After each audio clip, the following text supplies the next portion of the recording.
Okay, I want you to start by telling me a little bit about the name Sizzla Kalonji. Like name, like nature. That name was given to me by Mr. Harris, Homer Harris. The farmer owner for Rappers Records, Nasty Rappers Sound System. Yeah. And like name, like nature, you know, we met up with Mr. Harris based on the link with Dean Fraser, coming from Caveman Studio. Dean Fraser. We met up with Mr. Harris at 2 Grove Road. That's where we used to do rehearsals. We had great musicians, great artists in Jamaica doing a lot of rehearsals there. We met up with Mr. Harris, we started kicking in there, you know, after school, having nothing to do, just all of us would just be at 2 Grove Road. And you know, we did a lot of reading, a lot of reasoning and so on, you know. We have that essence and fire burning, you know. Sizzla wasn't with any name rather. Mr. Harris looked at me and said, "Who call you Sizzla?" You know? And I said, "Why you call me Sizzla?" I said, "Because you're always burning fire." You know? So it's just a natural inspiration. Sounded well, I just worked with it. Okay, and the Kalonji. Well, I gave myself the word Kalonji, hearing a name in Swahili. Kalonji meant victorious, you know, and I was like, yeah, you need another name. Sizzla is just too single. You need a click to it. Sizzla Kalonji. And I said, alright, Sizzla Kalonji, I work with that. Okay, ever thought about changing the name since it was quite ago? No, never. So you got it and it's stuck? Yeah, I like the name. Okay, tell me a little bit about the challenges that you would have encountered as an artist. Been like trying to get your voice out on the mainstream, so a few challenges would be like transportation. You got to be a little sacrifice in getting from one point to the next point. The next challenge would be like having communication, having the links to these artists and producers, musicians, getting your way through the fields and getting out there. But it wasn't much of a challenge because I got a direct link. You know, we're all musicians, my dad musicians and mechanic and then you are a friend. So it was like one snap from Auguston who met one of my friends in Nadivill, Larry Bell Davis, and from there Larry Bell Davis said, you know, got a sound system called Caveman. We went to Caveman, knew Caveman for a good while, and there we start working with a lot of rehearsals, singing on heavy rhythm. Caveman would just put on a rhythm and Sizzla would just be singing on that. So I brought in my craft from there, and from there straight to Dean Fraser and Homer Harris. So it wasn't much of a challenge. I would say it would be more of patience. Okay. Yes. It's often said that you are the leader of the conscious reggae movement. What are your thoughts on the evolution of dancehall and reggae music from what it was to what it is today? Well, we're in an ever-changing time, you know what I'm saying? People coming up with new ideas based upon the situation, their environment, based upon the whole suffrage, what we've been through as black people. You're going to have a little changes here and there, but the dancehall and the reggae music is really authentic indigenous music to the black people, Caribbean people, Jamaican people, and I don't think the nowadays approach, or I should say where it's at now within the evolutionary sense, made any real change to it. You know what I'm saying? It's just new artists coming in, making their new style, making a new break, showing the world where they're at. But I think the original people and what we expect of dancehall, it still maintain its real cause. So it's not much just of a sense where it sway much, you know, because it's just lyrics. You can have other generations coming in the reggae dancehall for the new era, and they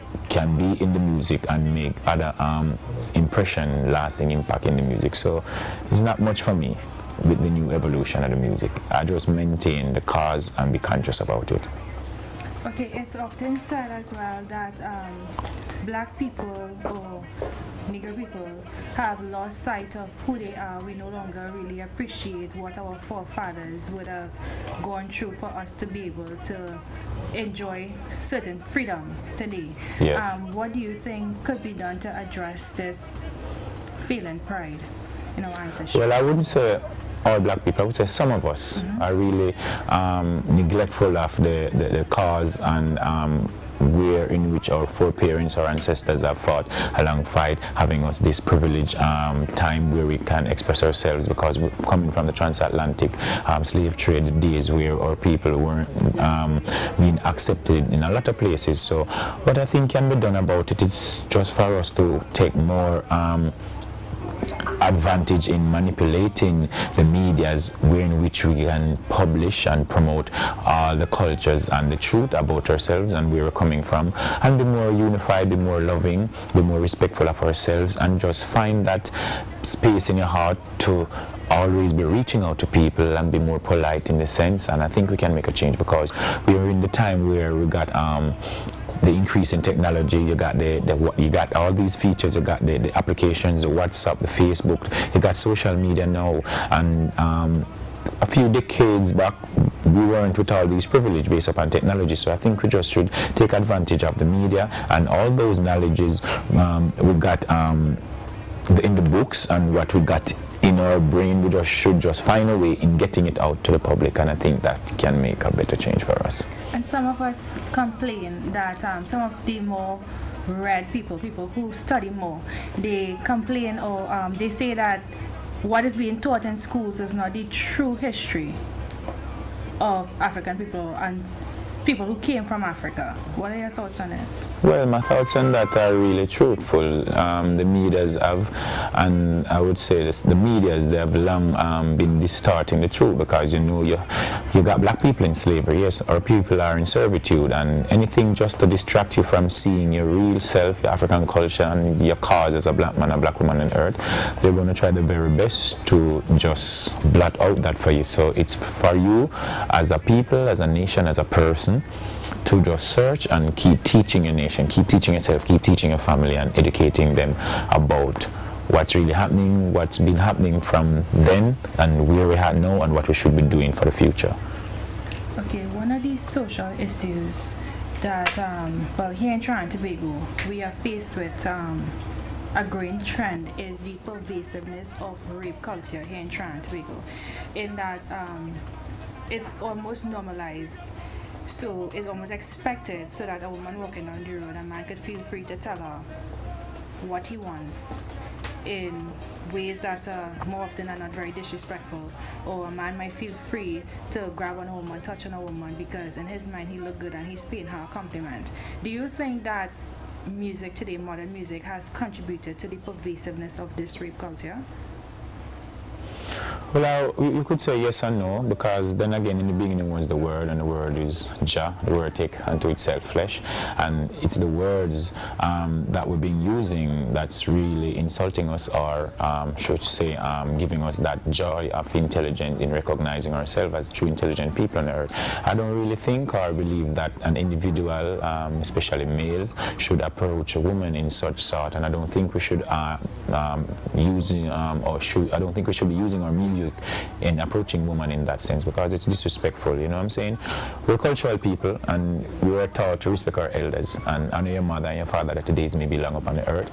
And with saying all of that, I think we should just maintain a cause of true respect, and showing respect of person and self represent our nation, known and unknown. So the music sometimes sways the people and a lot of individuals, but then again we can still use the music to put them back in line. So yes, the music do a lot, but we ourselves need to do more as individuals, people living on the earth, living in the country, and especially males. We need to have more respect for a woman, not because you're going to reach out to a woman, she might not answer, you're going to be disrespectful. You know, they got their private life and their own realms to live up to, so we just need to be respectful of ourselves. Outside of music though, what do you think are some of the mitigating factors that would have allowed men to sink to such low depths? Well, it can be a lot of things, you know. You can be low self-esteem, having no ambition within yourself, having no knowledge of the true worth of the woman and the nation. Can be a whole lot of thing, you know what I mean? Okay, and in preparation for this interview, I did a lot of reading about you. One of the things that I read that stood out is that you're a devout member of the Rastafarian, Bobo Shanti sect of the Rastafarian thing. Tell me some of the misconceptions, why do you have misconceptions about that faith? Well, I embrace the whole fate of His Majesty and all the mansions respectfully, not just the Bobo Shanti, the Naya Bingi, the 12th tribe, the Haile Selassie, the Rastafari Royal, Ethiopian Judah Catholic Church also, in which we praise one God, which is Haile King Selassie, the King of Kings, the Lord of Lords, conquering lion upon the throne of David. So the misconception of the whole fate of Rastafari is that we're not really studying His Majesty and we're not visiting these foundations to know what's there before we rather be in the public speaking upon all these matters.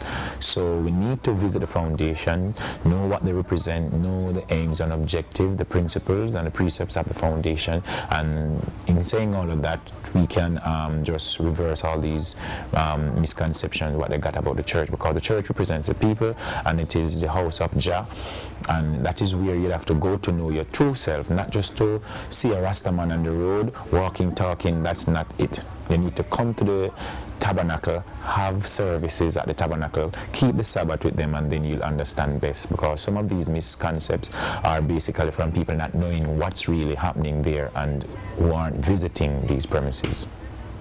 Okay, in my reading, I saw some similarities between your faith and the Seventh-day Adventist faith, in that you both celebrate Sabbath, yes, from sunset Friday, yes, to sunset Saturday. Yes, and no working during Sabbath hours. Natural.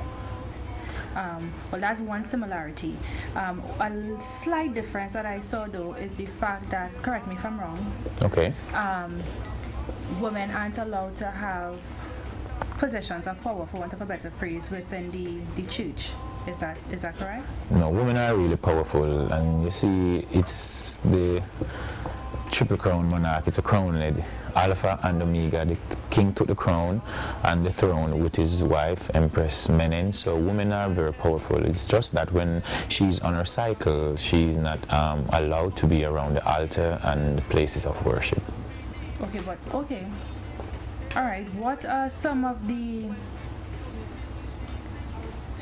truths that your faith holds there that you think could positively contribute to society as a whole, if we were to pay attention more to what you guys are and what you represent? Well, naturally, the whole entire principle of the foundation is for the whole human race, the whole human nation, humankind, and a whole. And societal life doesn't normally want to declare the root of the foundation, which is the Naya Bingi, and we declare the black God, and Israel King is Israel God, and our king must be the person sitting up on the throne of His Imperial Majesty, which is King David, until this time come from the lineage of Solomon right up, which is within I black DNA. So there's a lot of stuff here, and societal life is being based, and they replicate all these culture and ways and principles of Africa. Naturally, so I would say all what society is doing, they rape it from Africa and our ancestors in keeping all these principles and all these orders and occult stuff what they're doing. All those were from days of Egypt, Ethiopia, from that time until this time. We're the foundations of the world and of the earth. So all things came from us. Do you think that here in the Caribbean, do you think that the powers that be should do more to ensure that the generations coming up know more about the true history of our ancestors? Oh, certainly. I think they should include His Majesty Prince Emmanuel and Marcus Garvey's teachings in the curriculums of the school and so on. They need to put all these things in the universities. What we got as Rastafari priests and representatives, families, on the mountain, in the tabernacle, surely and solely belongs to the people. It should be promoted, promote and conceal not. So it should be, but as I said before, with our government having a set of people in slavery, they're not going to do stuff to release these people. So hence you have like the musicians and the artists working really hard to having the people knowing what's really happening. Okay, to go back to your music a bit, what would you say is the secret to your success? You have had a very long, very successful... I would say love, patience, humility, politeness, kindness, and responsibility. Power comes with responsibility. You have to be a responsibility, else you ain't going to have any success. Okay, if you had to give any advice to some of the younger artists coming up, what would you say to them? I would say respect yourselves, respect your families, respect those around you, and try and find that love, because a true leader is being represented, is being I would say known to the world with the highest quality, highest sense of discipline, and you should read a lot. And things like interviews, press conferences, autograph signing, where you go and meet and greet people, you should get all those things done, and it should be first priority on your list. And never stop recording, and always be defending the poor, the less unfortunate people. The rich, they can help themselves. They need to look out for the poor, and you must love women and kids. What has been the highlight of your career so far? Well, the highlight of my career would be keeping the Sabbath, because that's the root of my career. All what I'm really expressing to the world, to the people, came from the tabernacle, the altar, the Most High, and that's the highest point in my career. That's the highlight of my career, the Almighty. Yeah, the cars, the jewels, the bling, the promotion, it's all a part, but I represent the people, and they need to get the source of truth from the reservoir. So I think the Most High, including the tabernacle and the services, is the highlight of my career, not just what you see on the physical sort or in the media. Okay, outside of music, what are your interests? Like farming, construction. I like doing community services. Yeah, I'm a philanthropic person. I like helping to sponsor people doing small businesses. So on, I like motorsport. I like doing sport like bikes and cars and so on. Okay, what, going back, like way back, what would you say is one of your favorite childhood memories? One of my favorite childhood memories, that would be like going to Africa. Being in Africa, meeting these people, because we long spoke about them. We've done a lot of songs singing about all these people, and the people in the Western Hemisphere and the Western diaspora, they're long wanting to know the truth about what's going on in Africa, because all these great musicians and artists, they came singing about Africa, and the people just can't see what's happening in Africa. With this new age and this time with technology, with the cameras and the iPhones and all those stuff, then with all these applications, these apps on the phone, where you can just do some simple videos and stuff, going to Africa, having that love, showing the people that love and the people giving you that love, that's one of the most memorable time in my career, because, and it's really important for me, and I choose to say that's a memorable time, because I want to keep the people connected to the source of life, which is Africa, the creed of our civilization. And I'm not here to promote vanity and a big stage show. I'm here to promote the cause of unity and knowing yourself, so you can best operate amongst the world community. So going to Africa, seeing that mass of people based upon a lot of lies they told the people and the medias and all those stuff, going to Africa, seeing the African people accepting Sizzla and all these things, that's really good for me. How have you been able to sustain a career where, from what I understand, you sell out events? So if you come here 12 months out of the year, in Trinidad specifically, you will sell out 11 if not 12 out of those times. What do you think, what sets you apart as an artist that keep these people coming back? Speaking the truth and maintaining that part of life, and being happy and honest with the people, being a part of the whole movement, because the music is not just to make money. We use the music to advertise. We use the music to do just about everything in our life.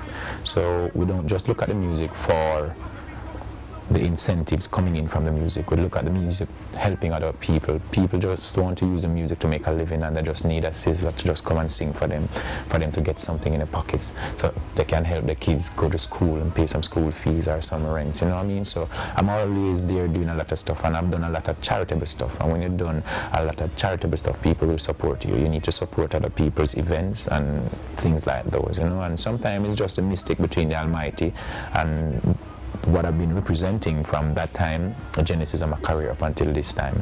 And then again, sometimes we don't got the minds of the people. The people got the authority to make up their minds, so they do whatsoever they please. So once it's a Sizzla, it's just love, joy, and happiness. People are going to support you. Okay, and looking back at your career, which has spanned decades, what, if anything, would you do differently?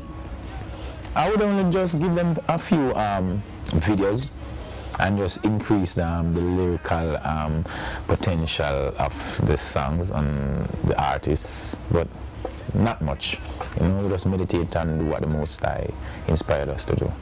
Were you ever tempted though to move away from the positivity that your songs, that your music is known for, and sing something else? No, what we sang is just reality, what we've been facing based upon our lifestyle and the whole level of survival. So all what we've been doing is just truth and rights. That's what we're being faced with, and that's what we express in our songs. Okay, tell me a bit about, or do you have a favorite song? Yeah, I got a lot of favorite songs. But for now, I would say Holding Firm.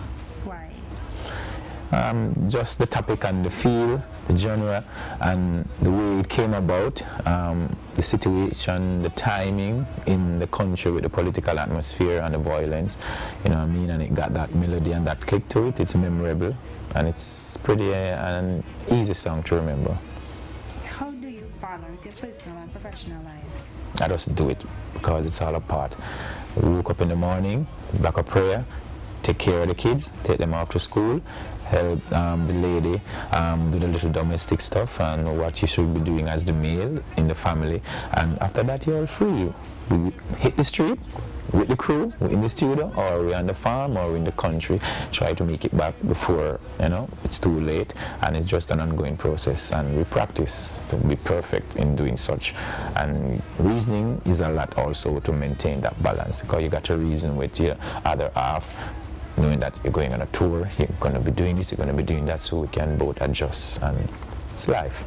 Just work with it. Do you feel like you've missed out on aspects of your children's life with a lot of the traveling that you would have had to do? No, not one bit. So you found a way to You'll have to, yes. Yes. What's next for Sizzla? Well, you got this whole Christmas season coming up in Jamaica, so I'm going back to do a lot of shows in Jamaica, and we're presently trying to structure a Europe tour for 2017. Okay, any thoughts about retiring, or is that? No, I don't think I'll be retiring. Never, ever. Never ever. No, there's no retiring in working for Jah and the nation. Yeah, once you retire, people are going to die. I'm not retiring. You got to keep people going. Yeah, that's it. No time to retire. Share with us something that most people don't know about you. Huh. Well, I like doing charitable stuff. A lot of people don't really know that. I like doing charitable stuff, and I like visiting like schools and hospitals. I like constructions. I like helping people to make themselves better. I like encouraging people, advising people. Yeah, I like sharing what I really knew and what I've been taught. And I like searching for new knowledge, and I like searching especially for African knowledge. Yeah. You want to share a bit of the details of some of the charitable work that you do? Yeah, well, like for example, it's 2016 now, going on to 2017, so we're preparing for next year Emancipation Celebration, the birthday of Augustown community. But 2016 is the second year since we've commenced the Sizzla Youth Foundation Augustown birthday celebration, where it lasts for a whole entire month, from the 1st of August to the 31st of August, where in which the whole initiative is to eradicate the crime and the violence, to increase literacy programs, to giving people a job. And we've got a lot of people on board. We've got a lot of community-based organizations. We got the University of the West Indies, the support from the principal of the University of the West Indies. We got the member of parliaments coming in giving speeches. We got the senior superintendent from the Jamaica Constabulary Force, and a lot of people from, you know, the doctors department, dentist department, where we've placed the month of August into different segments, where each and every other day we got something doing in the community, and we replicate such and try to bring it to other communities, neighboring communities in the country. So it's a Sizzla Youth Foundation. I'm working with it really well, because I would like to give back to the community, but not just make it out the pocket, through a system where we can learn and where the world community can really advise and help, and they can contribute towards such a cause. And when was the Sizzla Youth Foundation conceptualized? Well, that's from a good while, you know. From the time with Fatis coming up with the Rastafari brethren and sisters growing up in the ghetto, I've long wanted to structure something like that. But it's about 5 years ago now since we've started it. So, about 5 to 6 years ago, on record. Okay, and how has things been going with it? Has it Really been progressive, yeah. We don't really do a lot with it, but when we do something, it's really significant and huge. Alright, okay. Well, Sizzla, thanks a lot for coming in. You're very welcome. Thanks for answering my questions. Rastafari. And I wish you continued success with the Sizzla Youth Foundation and all your other endeavors. You're very welcome. All right, darling. Bless you. Thank you.